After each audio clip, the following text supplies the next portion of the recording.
Salut, je m'appelle Alexia, j'ai 16 ans. Et honnêtement, je ne sais pas par où commencer mon histoire. Tout s'est passé très vite, mais je vais essayer de tout raconter depuis le début. Je vis avec mon frère aîné depuis 3 ans, depuis la mort de nos parents. Ils ont eu un terrible accident et personne n'est survécu. Mon frère n'avait alors que 18 ans et moi 13 ans. Il a été autorisé à être mon tuteur pour qu'on reste ensemble. Au fait, il s'appelle Dominique et c'est le meilleur frère du monde. Il a dû quitter l'université pour trouver un emploi. On avait besoin d'argent. Il travaillait du matin au soir, mais il n'y avait pas toujours assez d'argent pour tout. Et nous avons dû vendre la maison et emménager dans un petit appartement. Nous avons toujours essayé de nous soutenir et de prendre soin l'un de l'autre. Alors nous ne pouvions pas imaginer ce qui nous attendait. Mais d'abord, n'oubliez pas de vous abonner à la chaîne et de cliquer sur la cloche. Il y a quelques jours, nous avons reçu une étrange lettre du bureau de notaire. La lettre disait qu'il était urgent de rencontrer Monsieur Green et de discuter de la transmission de l'héritage. Quoi? Nous étions choqués. Un autre héritage? Nous n'avions aucune idée que nous étions les héritiers de quelqu'un. Mon frère et moi sommes rapidement allés à l'adresse indiquée au bureau de notaire. Et oui, en effet, Monsieur Green nous attendait. C'était le notaire de la tante de notre père. Mais mon père n'a jamais dit qu'il avait une tante. Au début, nous pensions qu'il y avait une erreur, mais Monsieur Green nous a assuré qu'il n'y en avait pas. Il s'avère que notre père avait une tante nommée Elisabeth. Elle a épousé un homme très riche à un jeune âge et a rapidement donné naissance à un fils merveilleux. Ce n'est que quelques années plus tard que son mari est décédé d'une terrible maladie et 1 an plus tard, son fils est mort. L'argent ne guérit pas ce genre de malheureux. Tante Elisabeth n'a pas pu gérer cette double perte. Son esprit s'est brouillé et elle est devenue folle. Maintenant, il était clair pourquoi papa n'a jamais mentionné sa tante. Monsieur Green a dit que tante Elisabeth nous avait laissé, ses seuls parents vivants, un énorme héritage. Il s'agissait de 50 millions d'euros. J'ai failli m'évanouir quand j'ai entendu ce montant. J'étais sous le choc. Je ne comprenais pas pourquoi nous étions si chanceux et heureux. Mais il y a une condition pour obtenir un héritage. Oui, n'importe quoi. Votre tante n'était pas en bonne santé, mais au moment de la signature du testament, les médecins ont évalué son état mental comme normal. Oui, dis déjà. Tante Elisabeth a souligné une condition pour obtenir cet héritage. L'héritier doit être stérile, c'est-à-dire ne jamais avoir d'enfants. Ce n'est qu'en présence d'un certificat de non-capacité d'avoir des enfants que vous pouvez obtenir l'héritage de votre tante. Donc, si vous voulez cet argent, l'un d'entre vous doit se faire opérer et rester stérile pour toujours. Mais c'est quoi ce délire? Elle était folle? Votre tante a perdu sa famille et était en colère contre le monde entier. Elle voulait que celui qui recevrait son argent souffre aussi dans la solitude. Je ne voulais même pas entendre ce que Monsieur Green dirait ensuite, mais mon frère m'a arrêté et m'a dit qu'on devait réfléchir pendant quelques jours. Au début, je ne comprenais pas pourquoi Dominique a dit ça, car à quoi peut-on penser? La vieille était folle, nous ne ferons jamais de chirurgie d'infertilité. Mais Dominique réfléchit. Il était prêt à se sacrifier pour moi et mon avenir. Mais je ne peux pas le laisser faire. J'aime beaucoup trop mon frère. Je devrais peut-être me sacrifier pour lui. Après tout, il a tout fait pour moi après la mort de nos parents. Que pensez-vous? Quelle décision dois-je prendre? J'attends vos réponses dans les commentaires. Je m'appelle Amélia, j'ai 15 ans et c'est mon histoire. Mais avant de l'entendre, n'oubliez pas de vous abonner à la chaîne et d'appuyer sur la cloche. J'aime vraiment écouter différentes histoires.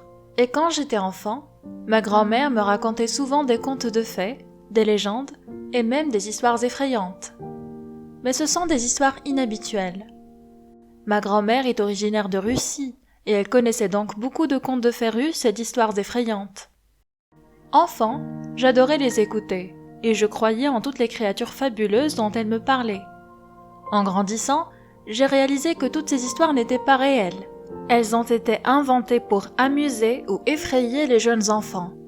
Mais maintenant, je pense que dans chaque conte de fées, il y a une particule de vérité. Ou peut-être que toute l'histoire est vraie. Il y a quelques jours, mon ami Michel et moi avons passé du temps chez moi. On a regardé des séries télévisées, différentes vidéos sur YouTube, bavardé, plaisanté. Au bout d'un moment, nous nous sommes ennuyés et nous avons décidé de faire quelque chose d'inhabituel. On appelle la dame de pique. Qui? Ma grand-mère m'a raconté une terrible légende sur la dame de pique, un esprit sombre à travers le miroir. Quand j'étais enfant, j'avais très peur d'écouter de telles histoires. Mais maintenant, Michel et moi avons décidé que ce serait amusant. Pour le rituel, nous avions besoin d'un miroir, d'un rouge à lèvres, d'une bougie et d'une serviette. Nous avons peint un escalier de 13 marches et une porte sur le miroir avec du rouge à lèvres rouge. On a éteint les lumières. On a allumé une bougie. 3 fois, on a répété. La dame de pique apparaît. La dame de pique apparaît. La dame de pique apparaît. Maintenant, il ne restait plus qu'à attendre que la dame de pique apparaisse. La chose la plus importante dans ce rituel est d'avoir le temps d'essuyer avec une serviette les marches sur le miroir quand vous voyez la dame de pique. Si vous n'avez pas le temps d'essuyer les marches, la dame de pique entrera dans notre monde et quelque chose de très effrayant se produira. Pour être honnête, nous ne croyions pas que ce rituel fonctionnerait. Nous voulions juste nous amuser. Nous avons regardé dans le miroir et nous n'avons rien vu. Soudain, on entendit un grincement. Ensuite, on a cru entendre les pas de quelqu'un. Mais ce n'est pas le pire. Michel a commencé à montrer du doigt le miroir. Et j'ai vu la silhouette sombre d'une femme, là-bas. La silhouette était là où nous avons dessiné la porte. On ne pouvait pas dire un mot, c'était vraiment effrayant. La femme dans le miroir a commencé à se déplacer lentement sur les marches. 1, 2, 3, 4, 5. Puis la silhouette a commencé à bouger plus vite. Lave-le! Efface ces marches! Plus vite!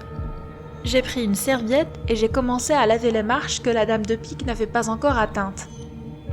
Ça ne marche pas! Il ne s'efface pas! Plus fort! Elle arrive! J'ai essayé d'effacer les marches de toutes mes forces, mais rien ne fonctionnait. C'est comme s'ils avaient été peints avec de la peinture indélébile. Soudain, la silhouette s'est arrêtée à la dernière étape et la bougie s'est éteinte. J'ai entendu Michel crier et j'ai couru allumer la lumière. Je l'ai trouvée allongée par terre, inconsciente. J'ai essayé de la réveiller, mais ça n'a pas marché. J'ai appelé une ambulance et j'ai attendu les médecins. Michel est à la maison maintenant. Elle va bien, mais elle a arrêté de parler. Elle n'a pas dit un mot pendant quelques jours. Les médecins ne peuvent pas déterminer les causes de sa maladie. Un psychologue travaille avec elle. Mais moi, je sais avec certitude que la dame de pique est à blâmer. J'ai vraiment peur. Je m'inquiète pour Michel, et j'ai peur pour ma vie et celle de mes proches. Mais je ne sais pas ce que je dois faire. Qui va me croire? J'attends dans les commentaires vos avis et vos conseils. Merci de m'avoir invité aujourd'hui. Je pense que chaque personne est unique. Et nous avons tous un certain ensemble de caractéristiques. Quelqu'un chante bien, quelqu'un sait dormir les yeux ouverts en classe, et quelqu'un est un excellent fils ou une fille merveilleuse. Moi aussi, j'ai une particularité. Je suis allergique au froid. Oui, peut-être que vous vous dites que ce n'est pas une fonctionnalité. Mais après ce qui m'est arrivé à moi et à mes amis, je vous le dis, c'est ma particularité. Oh, je suis bête, j'ai oublié de vous dire mon nom. Je m'appelle Camille et j'ai 18 ans. Je suis étudiante en économie à l'université. Et il y a un an, je ne savais pas ce que c'était qu'une allergie. C'est vrai, je n'ai jamais eu d'allergie. Eh bien, puisque je me vante, je vais vous dire un secret. Je ne me suis jamais cassé les os. Jamais. Alors, voilà. Il y a un an, comme d'habitude, je me tenais à 7 heures du matin et j'attendais le bus pour aller à l'école. Il y avait un gel terrible dans la rue, mais je n'ai jamais été effrayée par le froid. En plus, j'étais habillée chaleureusement. Mais soudain, j'ai senti mon visage brûler, puis une main s'est peignée, puis l'autre s'est peignée aussi. J'ai pensé que j'étais malade de quelque chose. Je n'ai pas attendu le bus et j'ai couru à la maison. Ma peau était couverte de taches rouges et de cloques. C'était horrible. Plus tard, le médecin m'a expliqué que les personnes de mon âge commencent parfois à avoir une allergie au froid. J'ai été surprise. Je ne savais même pas qu'une telle allergie existait. On m'a recommandé différents onguents, comprimés, et on m'a dit d'essayer de passer moins de temps dans le froid. Il y a une semaine, j'ai pris des dispositions avec des amis pour aller nous reposer à l'extérieur de la ville. Nous avons loué une belle maison avec une cheminée, située dans la forêt.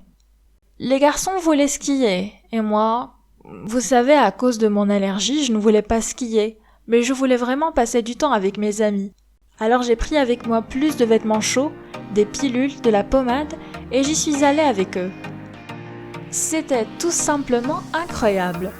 Nous avons roulé sur une belle route enneigée, nous nous sommes amusés, quand tout à coup... Parce que oui, dans une telle histoire, il doit toujours y avoir quelque chose qui ne va pas. Après tout, il n'y a pas d'histoire parfaite. La voiture de mon ami est tombée en panne. Elle a tout simplement arrêté de rouler. On était loin d'être arrivé.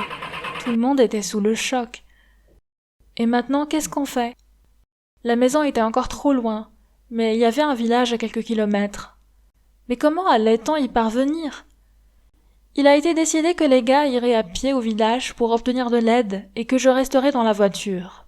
L'idée n'est pas la meilleure, mais comment agir dans une telle situation? Je me suis habillée plus chaudement et j'ai attendu les gars. Il a fallu 1 heure, 2, 3, et ils ne sont pas revenus. J'ai essayé de les appeler, mais j'ai eu une très mauvaise communication. Eh bien, j'ai compris que les gars avaient des ennuis et qu'ils devaient être sauvés. J'ai mis quelques autres pulls et j'ai suivi les traces des garçons. Eh bien, il n'y avait pas de vent et les traces étaient bien visibles. Soudain, les traces des garçons sont enveloppées dans la forêt. Seigneur, c'était comme dans un film d'horreur. Et je suis allée dans les bois, en suivant les traces. J'ai entendu à peine les cris des gars, et j'ai couru à leur rescousse. Il s'avère qu'ils ont décidé de couper la route à travers la forêt et qu'ils sont tombés dans une sorte de trou qui n'était pas visible sous la neige. Ils ont crié pendant des heures et ont appelé à l'aide. Mais qui pourrait les aider dans les bois? Je fais une corde de mes pulls et écharpes et je les ai aidés à sortir. Vous ne savez même pas à quel point ils étaient heureux que je sois venue. Oui, ma peau était couverte de cloques et de taches, mais j'ai sauvé mes amis. C'est pourquoi je suis même contente d'avoir une allergie aussi étrange. Après tout, j'aurais pu être avec les garçons dans la même fosse si nous y étions allés ensemble. Peut-être que c'est juste une coïncidence, mais je suis plus heureuse de penser que mon allergie nous a sauvés. Et toi, tu as quelque chose de spécial? Raconte-moi tout dans les commentaires. À la prochaine!